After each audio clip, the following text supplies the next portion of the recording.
So if you saw the last episode on these beautiful specimens, the engine on that jet ski we think is seized. We haven't fully taken it apart yet, but most likely that one is probably junk. The engine on this one is good. It's got good compression. So last time we took apart the carb and we rebuilt it. We replaced all the fuel lines. We cleaned everything out. There was a bunch of gunk in there. And then we went to try and start it, and it will run on carb cleaner, but it will not pull fuel. So there's a few different reasons that could be happening. Number one, maybe we didn't put the carbs back together correctly. That's entirely possible. We do stuff wrong around here all the time. Number two, some of that sludge that we cleaned out from the fuel system, maybe something got into the carbs and is just now clogging it up again. Or number three, there's a whole bunch of passageways inside of the carburetor where like fuel and air and all that sort of stuff runs. And if there's something in those passages that we couldn't see and we didn't get out, they could still be clogging up the system. So what we should have done is whenever we had the carb apart, all the jets out, all that stuff, is blow air through it and make sure air went through the system, but we did not. So what I'm going to do today is take the carb back out, tear it down, make sure we put everything together correctly. And if we did, then there's still one more step we can do, which is you can clean your carbs or soak them in like an ultrasonic cleaner, or according to Mr. Nobody, you can boil your carb in lemon juice, and that does the same thing. So if I'm going to tear the carb apart anyways, I'm probably going to do that. So I'm going to go to the store, buy all the lemon juice they have, and then we're going to have like a little cooking session and boil a carburetor in lemon juice. Should be interesting. Get everything back together and it will run. And I know this because it has to run, because I don't want to fail to start this thing again and have to drink another pickle beer. So in today's episode, this jet ski will start one way or another. So we're going to get in here. Carburetors are right there. They've already been out. Well, yesterday as a matter of fact, so it should be easy to get them out again. Nothing's really stuck on yet. So I'm going to get that out, do some cooking, and start it.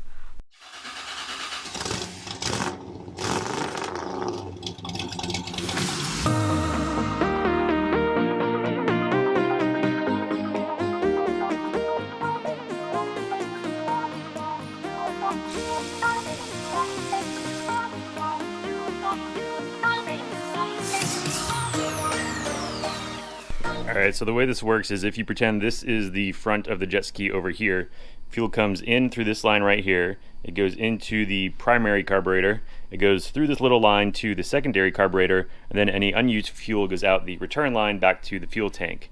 And this guy right here, this is called the pulse line, and what this does is this pulls vacuum off of the engine, and that's what's used to suck the fuel into the carburetor. So I'm going to guess if we have a problem sucking fuel, that it's going to be somewhere in here. But let's take it apart and find out.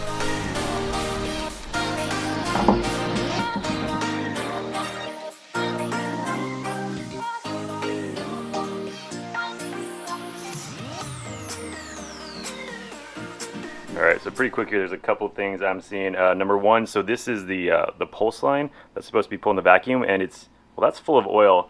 I'm not too worried about that though, because when we were testing it, there was oil coming out of the crankcase, and Mr. Nobody said that was perfectly fine. So somehow the oil has just gone up there, but I'll ask him about that. But here, so this is the block where the fuel line comes in, right? And so they're really hard to see, but there's these little clear plastic pieces right here. And this one up top looks fine, but I just noticed the one on the bottom. So these are the replacement ones that came with the rebuild kit. This one's too big. It's not sealing against the seat here. It's stuck on the side and it's open. So if this is supposed to be closed and doing something, it is not. It's just stuck wide open. So that could be why we're not getting suction. So y'all remember when I said we do things wrong around here all the time? So these are the clear plastic discs I'm talking about. And again, really hard to see, but there's two different sizes. We put the wrong disc on the wrong side. So all I did was just swap the side that those plastic discs are on, and now you can see that one fully seated, this one fully seated. Do I deserve a pickle beer for that? I don't know. This is going to be another one of those examples of I told you I was going to do something, not going to do it, and do as I say, not as I do.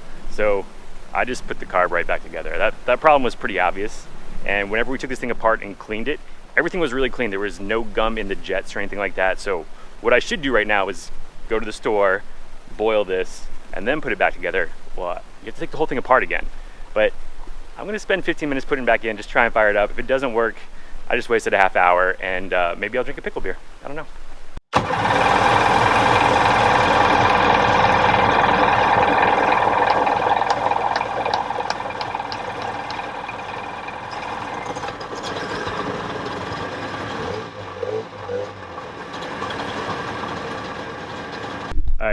little smoky in here. That's why they call them smoke skis. But yeah, due to all the starting and stuff, we put extra oil in the fuel just so the thing wouldn't seize up. Gonna let that air out. So the jet ski runs, which is awesome. That means I don't have to drink one of these today. At least not yet, because we still have more work to do. So before we put the jet ski on the water, we need to replace the wear ring. So the wear ring goes around the impeller and it wears. So the impeller doesn't wear in case you run over stuff. And ours is disintegrating. If you remember last time, there's a whole bunch of little plastic pieces in here that you can just see sitting right there in the bottom. And those are bits of the wear ring that have just fallen apart over time. So what we need to do, I have a new wear ring kit that comes with bearings and stuff to replace too, but we need to get this whole jet pump assembly off of the jet ski here. It's not too hard, just a couple connections and then some bolts on the back, and then we'll work on it on the bench.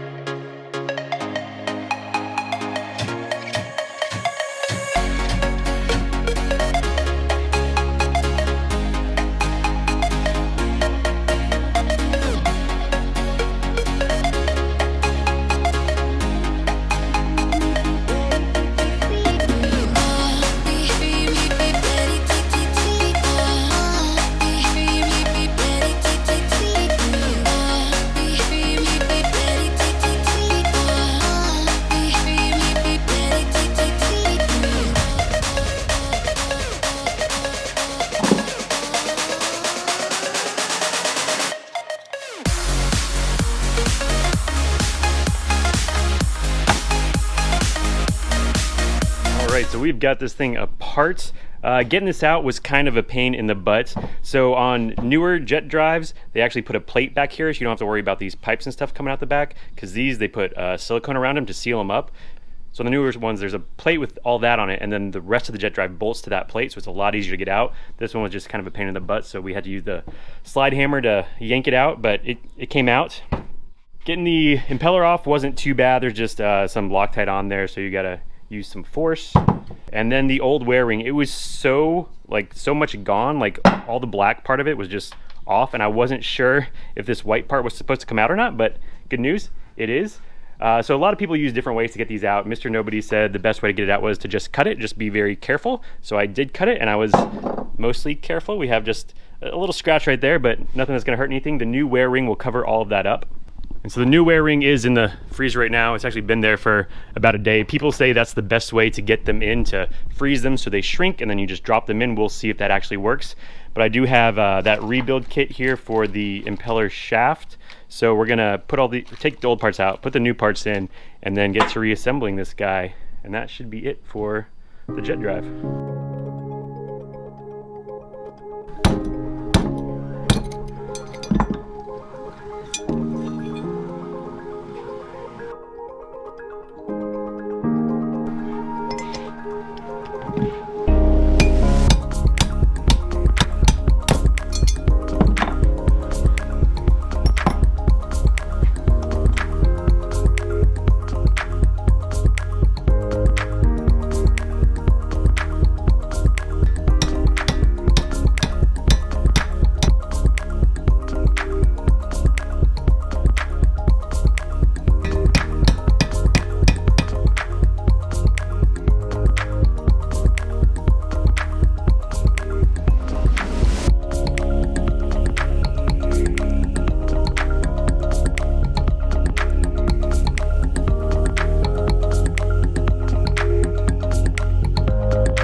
Somebody came back to inspect. I mean, nobody came back to inspect. She's a beauty, Clark. So it might run? Oh, absolutely. Well, it'll run, it just may not go. Yeah, there you go. It'll definitely start in idle, and now if it'll move, we'll see. Yeah, so we're gonna clean this thing up real quick, get it in the water, and see if she goes. Cool.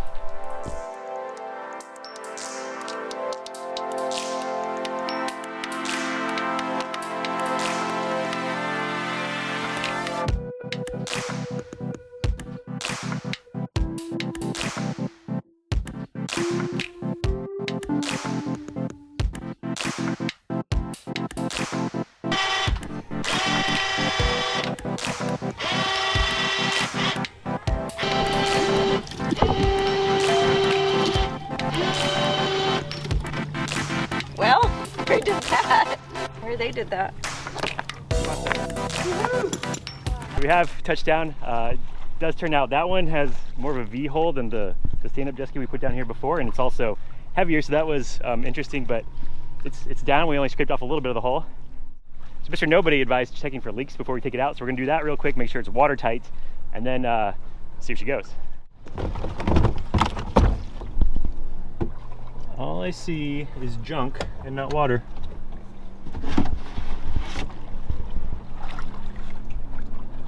We're going to declare this vessel watertight and seaworthy. How about that?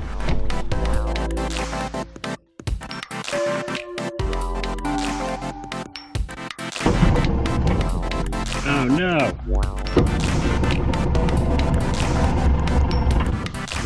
Now it doesn't start.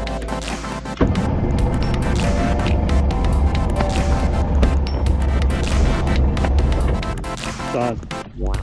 We had a failure to launch situation. Turns out we needed to do a little tuning. It wasn't getting enough gas when it was in the water under load.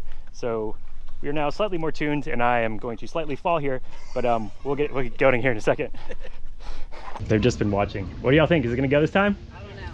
All right. Yes. We're gonna try it. Way to be optimistic.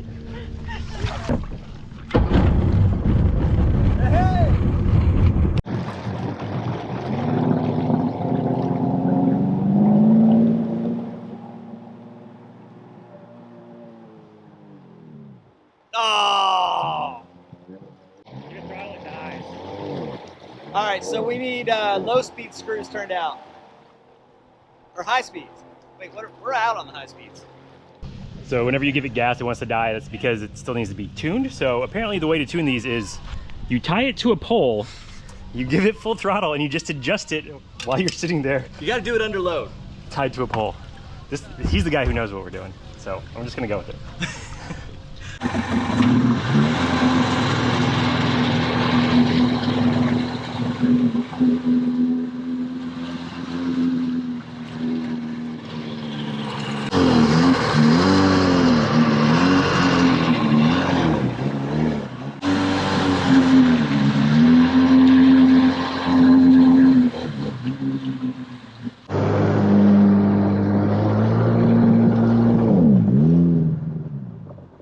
So that's kind of as fast as we can go right now. We think we have an issue with the carb where it's pumping in too much fuel when you get on the throttle.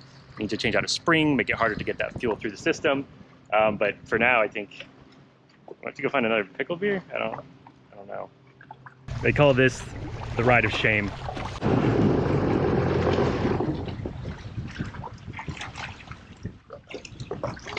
Beam me up. Going up. Second floor, women's lingerie. So this is actually something I did not want to do because that lift still needs some work. So we're just hoping it holds. It probably will. Well, sir, cheers. Once again, the jet skis did not start. So, Well, no, they started. oh, sorry, did not run. It ran. It ran. Didn't run properly. So Yeah. we get pickle beer. This one's bad, not that bad. Runs bread and butter, Bloody Mary. So this one actually is not as bad as that first one. Yeah, it's spicy. Oh, I mean, they're all horrible, but that first one was the worst. So you get pickle beer when you fail. Ugh. Wait, why y'all have pie? So the jet ski runs, it doesn't really run well. What's happening is you give it throttle, and you give it too much throttle, it'll choke itself out. you give it steady throttle, and at some point the engine just starts pumping more fuel into the system. You can see it start to happen, and then it chokes itself out. So we've got the carb out of the ski again. And we think what's happening is the little needle that we tested the pop-off pressure on in the first episode, we think it's just set wrong, and so it's pumping too much fuel into the engine too soon, and we need to put a stiffer spring in that so it will not release fuel as soon as it is. So I'm about to head over to Mr. Nobody's house where he's got a bunch of parts, and we can hopefully get this thing tuned properly this time, and then the jet ski will run. So we have arrived at Mr. Nobody's. Check this out.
Carb is rebuilt again, this time hopefully the right way. I mean, so we did find one of the needle seat. Is that what it's called? Needle seat? The things? needle and seat, yeah. It was probably the wrong size, so we put a different size one in there. It was the wrong size. It was the wrong size. We got our pressures all correct, our pop-off pressure here, so we should be good to go. Keyword. Should. Yeah. So we're also here today for another reason. I think we're gonna pick something up, maybe? Oh, are you picking something up? I think we might be And picking I'm something getting rid up. of something.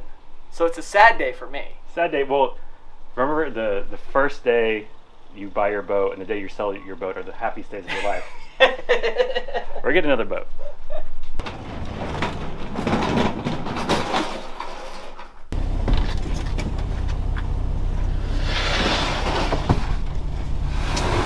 So not only has Mr. Nobody here helped rebuild the carb, given us the jet ski, he's now going to let us bang on his DeLorean with fire. So if you want to see that, head on over to his channel, Mr. Nobody's Garage. Thanks again. Huge help. Anytime. All right, so this is the last time I'm installing the carburetor. I mean, it's got to be, right? Like, how many more times can I install this?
Not gonna lie, that was an ordeal, but the Dirty Boy now runs. Graphics courtesy of Mr. Nobody, by the way. So the Dirty Boy now deserves to be cleaned up. I know on the first episode, I think I mentioned we might do a whole swap if we couldn't get the other one to work, and we still haven't looked into that too much. There's a chance the engine on that one isn't trash, and it could just be a starter issue, but need to do a little more tearing apart to figure that out. But yeah, coming up, we will be fixing up the Dirty Boy, replacing a lot of stuff, making it look a whole lot better. We also still need to work on the lift because I'm hesitant about putting one jet ski on here. There's no way I'm gonna put two on here. So the lift is coming up too. Already have the parts for that, just need to, do the work. And so if you are as appreciative as I am for Mr. Nobody taking the time, he came back like multiple times. He let me come over to his house. He got this thing running. So as you are as appreciative of him as I am, please go over to his channel, hit subscribe. He's still working on hitting that 1,000 subscriber mark, so every subscription counts. I'll link over to his channel in the description below. But until next time, I'm just going to take this Chamois drip pickle beer, and I'm not drinking any more pickle beer. See you later.